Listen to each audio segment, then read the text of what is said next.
রহমতের নবীর ঘাম বোতলে ভরে রাখতাম আর আতর হিসাবে ব্যবহার করতাম। নবী যখন মুস্কি হাসেন, চাঁদের পূর্ণিমার আলো থেকে রসুলের হাসির দাঁতে আরো আলো। সুবহানাল্লাহ না? কেমন মায়ার নবী আমার! যেই রহমতের নবী কোথাও কদম দেন, ওই জায়গা থেকে মিশকের ঘ্রাণ দীর্ঘ বছর পর্যন্ত আসে। এমন মায়ার নবীর বয়ান কত সুন্দর, এমন রহমতের নবীর চেহারা কত সুন্দর, এমন রহমতের নবীর কণ্ঠ কত সুন্দর। সেই নবীকে দেখলো, বয়ান শুনলো, একই দস্তারখানে বসে খাইলো, পাশাপাশি থাকলো, একদিন আর একবার না, টানা 13টা বছর। এরপরেও কপালে কালেমা জুটে নাই। এর নাম কপাল, এর নাম কি? 13 বছর বয়ান শুনছে, একই দস্তারখানে খাইলো, দেখলো, জানলো আব্দুল্লাহর সন্তান মুহাম্মদ কেমন। সব জানার পরে, বয়ান শোনার পরেও কালেমা পড়ে নাই। এমন নিকৃষ্ট বেঈমান কপাল পোড়ার নাম জানেননি? বলেন। আবু জাহাল, আবু গর্বসুরত আদমি ইনসাবুতে अहमद अबू जाहलो हामेक साबुदे आदमीरा आदमीयत लाज़िमास औतेरागर बूना बशद ही जमास। एर नाम कफाल।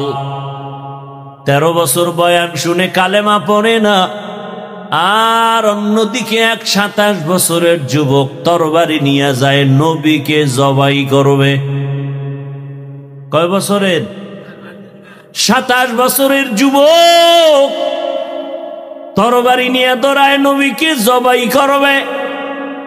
গিয়া রহমতের নবীর চেহারা মোবারক দেখিয়া তরবারি ফালায় কয়, রহমতের নবী আমাকে মাফ করে দেন, কালেমাওয়ালা মুসলমান বানায় দে। এমন সান কপালওয়ালার নাম জানেননি? নাম কি? আতিনা ফি দারে দুনিয়া না হাসান, আতিনা ফি দারে উকবা না হাসান, ইয়া গিয়াসাল মুস্তাগীসিন ইহদিনা লিফতিখারা বিল উলুমে ওয়াল গিনা। হর গড়ি দে নেকো তু তৈয়ার है, जो न मांगे उससे तू बेजार है। 13 বছর বয়ান শুনে কালেমা পড়ে না। 27 বছরের যুবক তরবারি নিয়ে নবীরে জবাই করতে গিয়া কালেমাওয়ালা হয়ে গেল। এর নাম কফাল। এর নাম কি? কফাল। বহুদিন প্রচারণা চলতেছে, বহুদিন ধরে শাহীবাজারে বয়ান হবে, মাহফিল হবে। এত প্রচার, অনেকে আসার নিয়ত করিয়াও আসতে পারে নাই। এরকম নাই কেন? বলে কপাল। কেন? আর একদল বয়ানের নামে বাড়ির থেকে আসছে, কিন্তু এই বেহেশতের প্যান্ডেলে বসতে পারে নাই। কেন? বলে কপাল। এরা কোথায়? বলে এরা দোকানে বসে গল্প করে, আড্ডা দেয়, আর বেগানা নারী যুবতী দেখে কবিরা গুনাহ করে। আছে না নাই? আর এক দল কপালওয়ালা প্যান্ডেলে বসছে, কিন্তু বয়ান শোনার কপাল নাই। বলে কেন? বলে একটা মোবাইল সামনে রাখিয়া কলবের দরজাটারে বন্ধ করে দিয়েছি। এরাও কপাল, এগো কি কপাল। আর এক দল মোবাইলও না বয়ানও শুনতেছে, কিন্তু নফস শয়তান বারবার তারে আঘাত করে, আর কতক্ষণ বাড়ি চল। দেখা গেল এতগুলো মানুষ এক জায়গায় নিয়ে মা বাবার জন্য দোয়া করার কপাল ওর নাই। এতগুলো মানুষ যদি চোখের পানি ছেড়ে কেউ আল্লাহকে ডাক দেয়, হে মালিক দয়া করে তুমি মাফ করে দাও, একজন আর আমিন কবুল হলে এই বাগানের সবার আমিন কবুল হয়ে যাবে। এত সুন্দর সুযোগ পাইয়াও যারা মা বাবার জন্য মোনাজাতে দোয়ার সুযোগ নেয় না, এদের মতো কপাল পোড়া এই জমিনে আর নাই।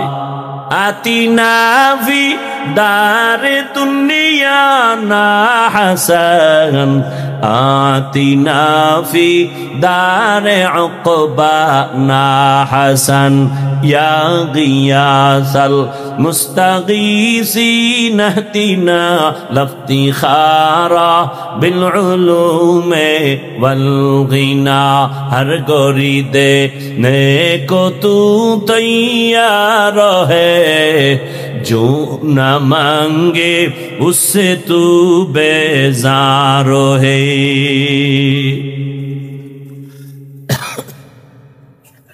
সাউন্ডটা যে কানে স্পষ্ট আসবে, অনেক ধাক্কা জোর দিয়া বলার পরে সাউন্ড যায়। এত কষ্ট করে কথা বলা যায়? এবার বলেন তো, আপনারা দোয়া করে যাওয়ার কি কপাল নিয়ে বসবেন, না তার আগেই হাত দেখান লাগবো? না এই চালাকি কত বছর দেখাই আমাকে ধোঁকা দিছেন, আর কত দিবেন? কয় ভাই আপনার দাওয়াত, কয় আলহামদুলিল্লাহ। কয় আপনার বাড়ি? কয় নাউজুবিল্লাহ। আপনারা তো সেই মুসলমান। জিন্দেগি মে বন্দগি তু করনা হে, जिंदगी में बंदगी तू करना है,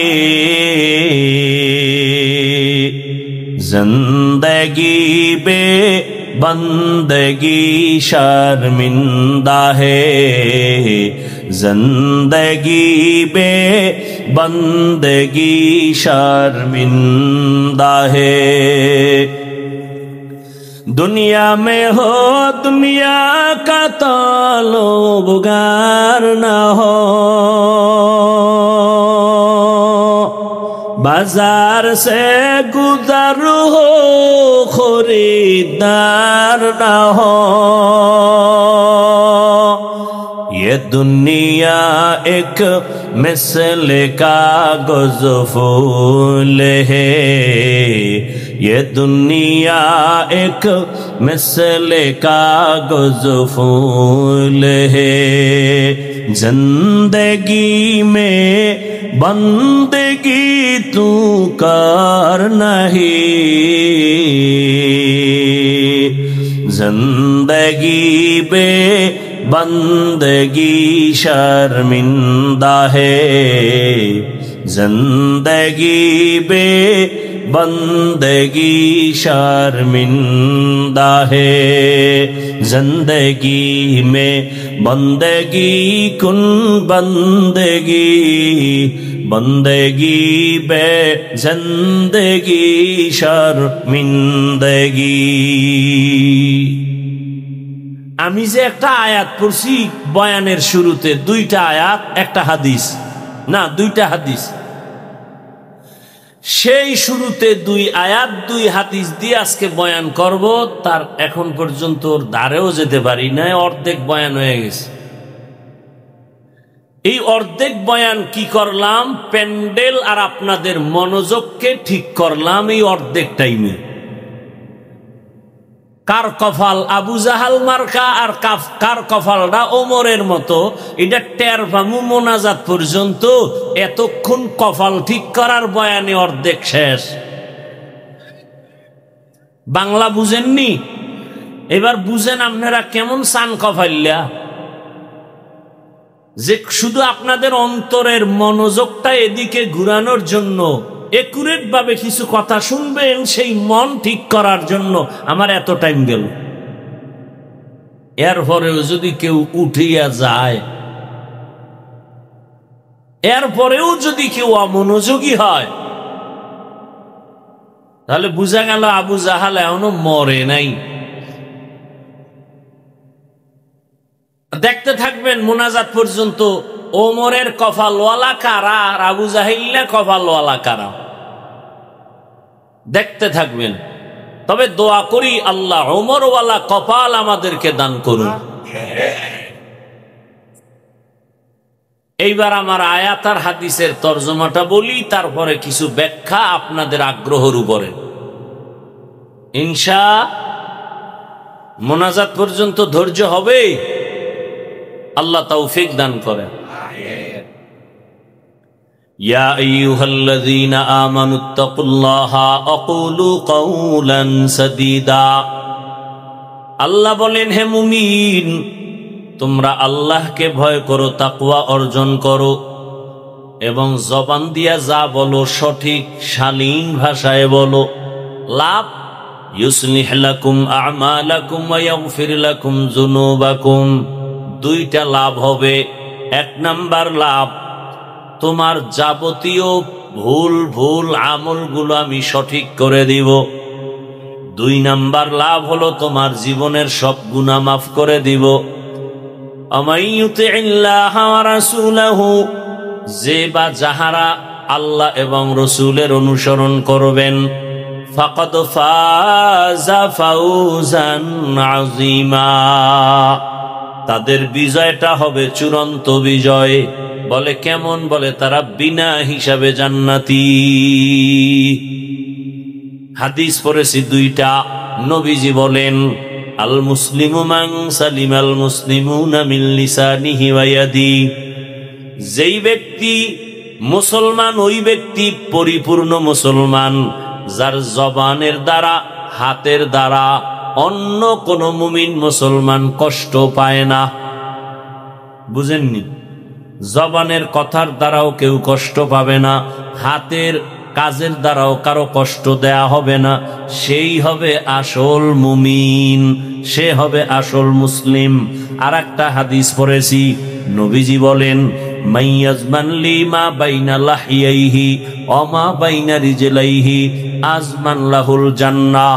রহমতের নবী বলেন, দুইটা জিনিস তোমরা হেফাজতের জিম্মাদারি নাও, আমি রসুল তোমাকে জান্নাতে নেওয়ার জিম্মাদারি নিব। কয় জিনিস? এক হলো দুই ঠোঁটের মাঝে জবানের হেফাজত করো, দ্বিতীয় হলো লজ্জাস্থানের হেফাজত করো। এই দুইটার হেফাজত যারা করবা, আমি নবী ওয়াদা দিলাম, তাকে আমি জান্নাতে নেওয়ার জিম্মাদার হয়ে গেছি। আয়াত দুইটা, হাদিস দুইটার তরজমা শেষ। আলোচনার বিষয় দুইটা। এক নম্বরে আল্লাহকে ভয় করো, দ্বিতীয় হলো জবানকে হেফাজত করো, জবানকে হেফাজত করো।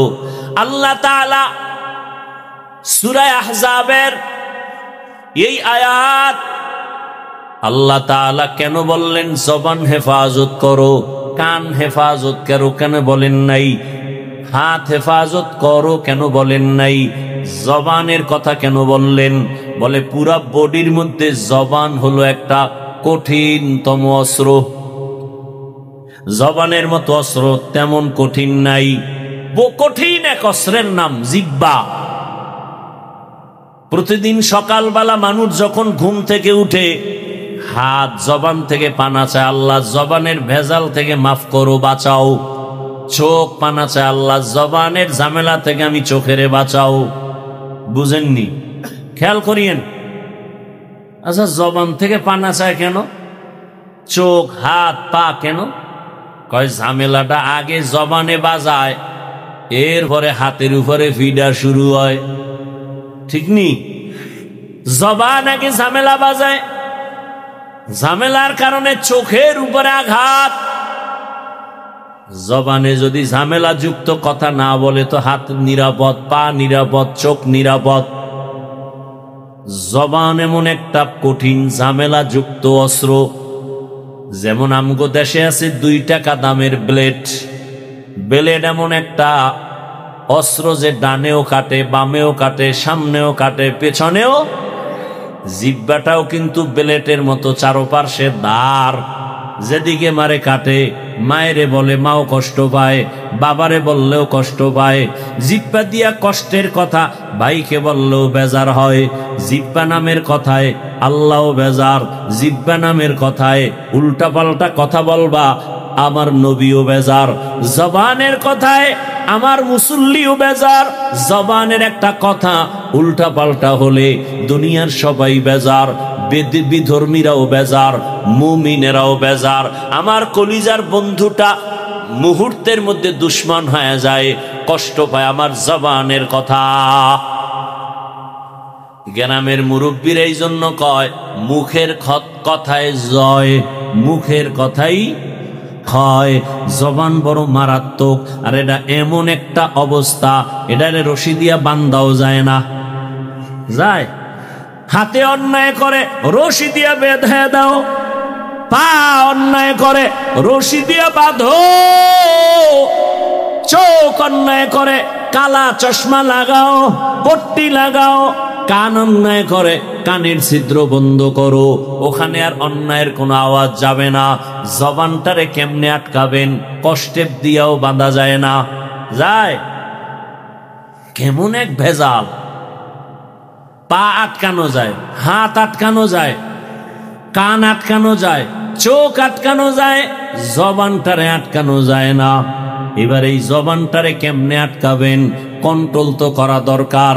আমগো সমাজে যত ঝামেলা, হাতের দ্বারা যেই ঝামেলা না হয়, জবানের দ্বারা তার থেকে বেশি হয়। যত ঝামেলা জবান দিয়ে না। রাজনীতির ময়দানে ঝামেলা কেন? কয় অমুকে এই কথা বলছে। ওয়াজের ময়দানে ঝামেলা কেন? বলে জবান দিয়া অমুকের কাফের বলছে। ঠিক নি? জবানের কথা বড় ভেজাল। পুরা শান্ত পরিবেশ অশান্ত হয়ে যায় জবানের একটা কথার দ্বারা। কি? মাত্র একটা কথা, কেমন যেন পুরো দেশটা উল্টা পাল্টা হয়ে গেছে। কথা কন না কেন? কিসের কথা? এক কথা পুরো দেশ আউলে গেছে। ভাইরা আমার, বড় কঠিন। আবার এই জবানের কথা, এই জবান এমন একটা আল্লাহর দেওয়া আবার নিয়ামত। ইডার মতো কঠিন নিয়ামত নাই। ঠিক নেই? কষ্ট হয় না তো? কেমন নিয়ামত?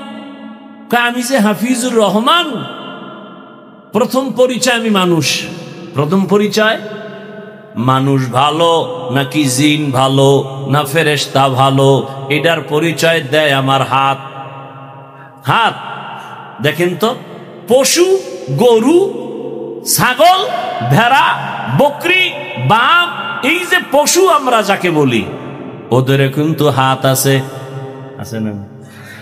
ওদের কিন্তু নাক আছে, আমগো মতো চোখ আছে। কথা বলেন? ও আমাদের মাথা আছে, ওদেরও মাথা আছে। ঠিক? কিন্তু আমগো জিহ্বা নামের যে পাওয়ার, এই পাওয়ারও গো জিহ্বায়। কথা বলেন না কেন? গরুটার জিহ্বায় সে পাওয়ার নাই।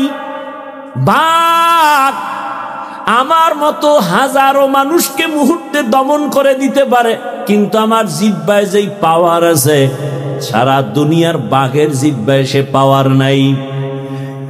আছে? নাই। কেমন দয়ার মালিক আমার আল্লাহ! সারা দুনিয়ার গরু গরম হয়ে গেলে পুরা শাহী বাজার গরম, কিন্তু ওর জিহ্বায় ওই পাওয়ার নাই। আমি মানুষের জিহ্বায় যে পাওয়ার, আমি মানুষ, আমার পরিচয় হলো জবানের মাধ্যমে। আমি কথা বলতে পারি, আমি হায়ওয়ানে নাতেক, আমি কথা বলনেওয়ালা হায়ওয়ান। ওই পশুর থেকে আমার আলাদা হয়ে গেল। এবার মানুষ পরিচয় দিলাম জবান দিয়া। এবার আমি কি ভালো মানুষ না খারাপ মানুষ তাও পরিচয় হবে হাতের দ্বারা না, জবানের মাধ্যমে, কথার মাধ্যমে।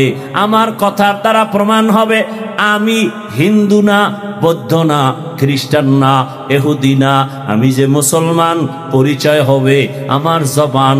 লা ইলাহা ইল্লাল্লাহ, লা ইলাহা ইল্লাল্লাহ, মুহাব্বতে লা ইলাহা ইল্লাল্লাহ, লা ইলাহা ইল্লাল্লাহ, লা ইলাহা ইল্লাল্লাহ, লা ইলাহা ইল্লাল্লাহ, লা ইলাহা ইল্লাল্লাহ, লা ইলাহা ইল্লাল্লাহ, লা ইলাহা ইল্লাল্লাহ, লা ইলাহা ইল্লাল্লাহ, লা ইলাহা ইল্লাল্লাহ।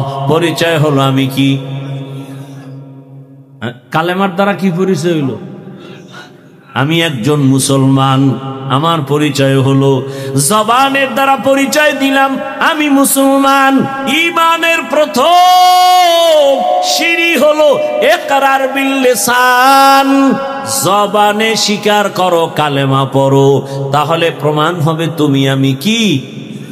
মুসলমান।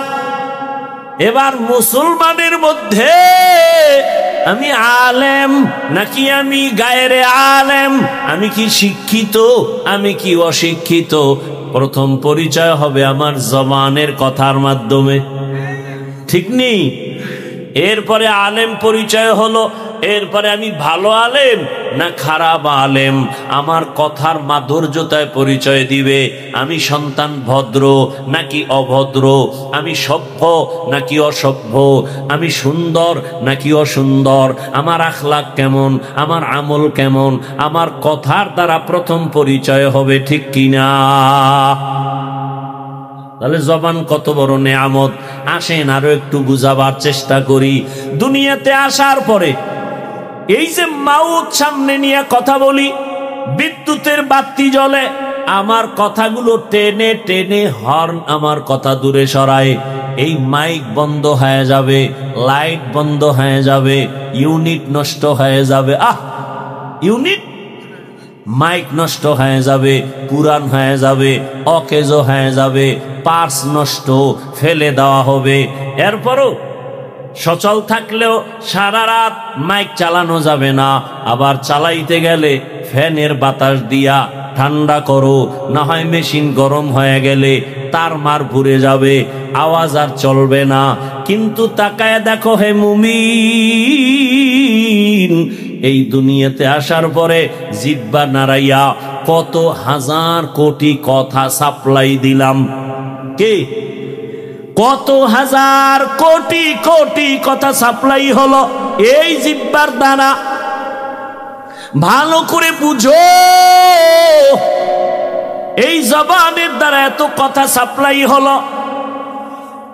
একবারের জন্য আমার গাল ব্যথা করে, ঠোঁট ব্যথা করে, মাথা ব্যথা করে, জিহ্বা নামের এই অস্ত্রটা কখনো ব্যথা করে না।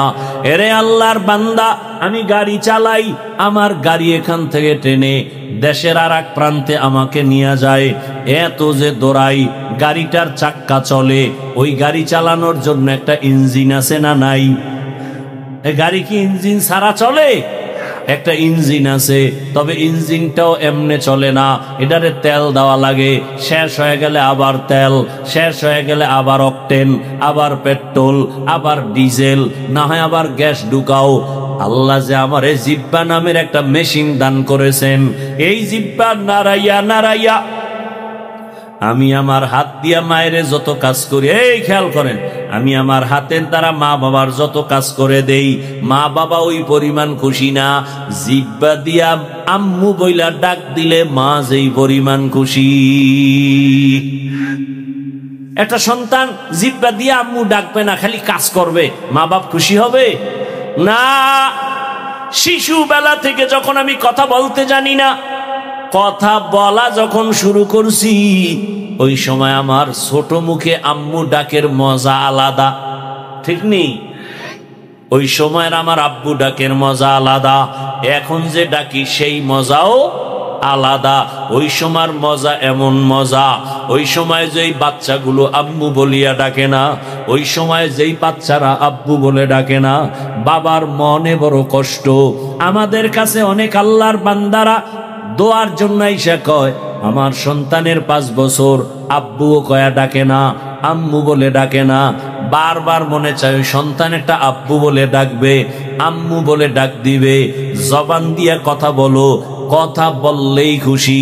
আল্লাহ বলে, দেখ বান্দা, এই জিহ্বা নাড়াইয়া কত কোটি কোটি কথা বলতেছি, 1 সেকেন্ডের জন্য জিহ্বা ব্যথা হয় না, কথা বন্ধ হয় না। কত মানুষ ঘুমের মধ্যেও জিহ্বা নাড়ায় কথা কয়। জিহ্বার কথার দ্বারা প্রমাণ আমি বংশ ভালো, আমি আলেম ভালো।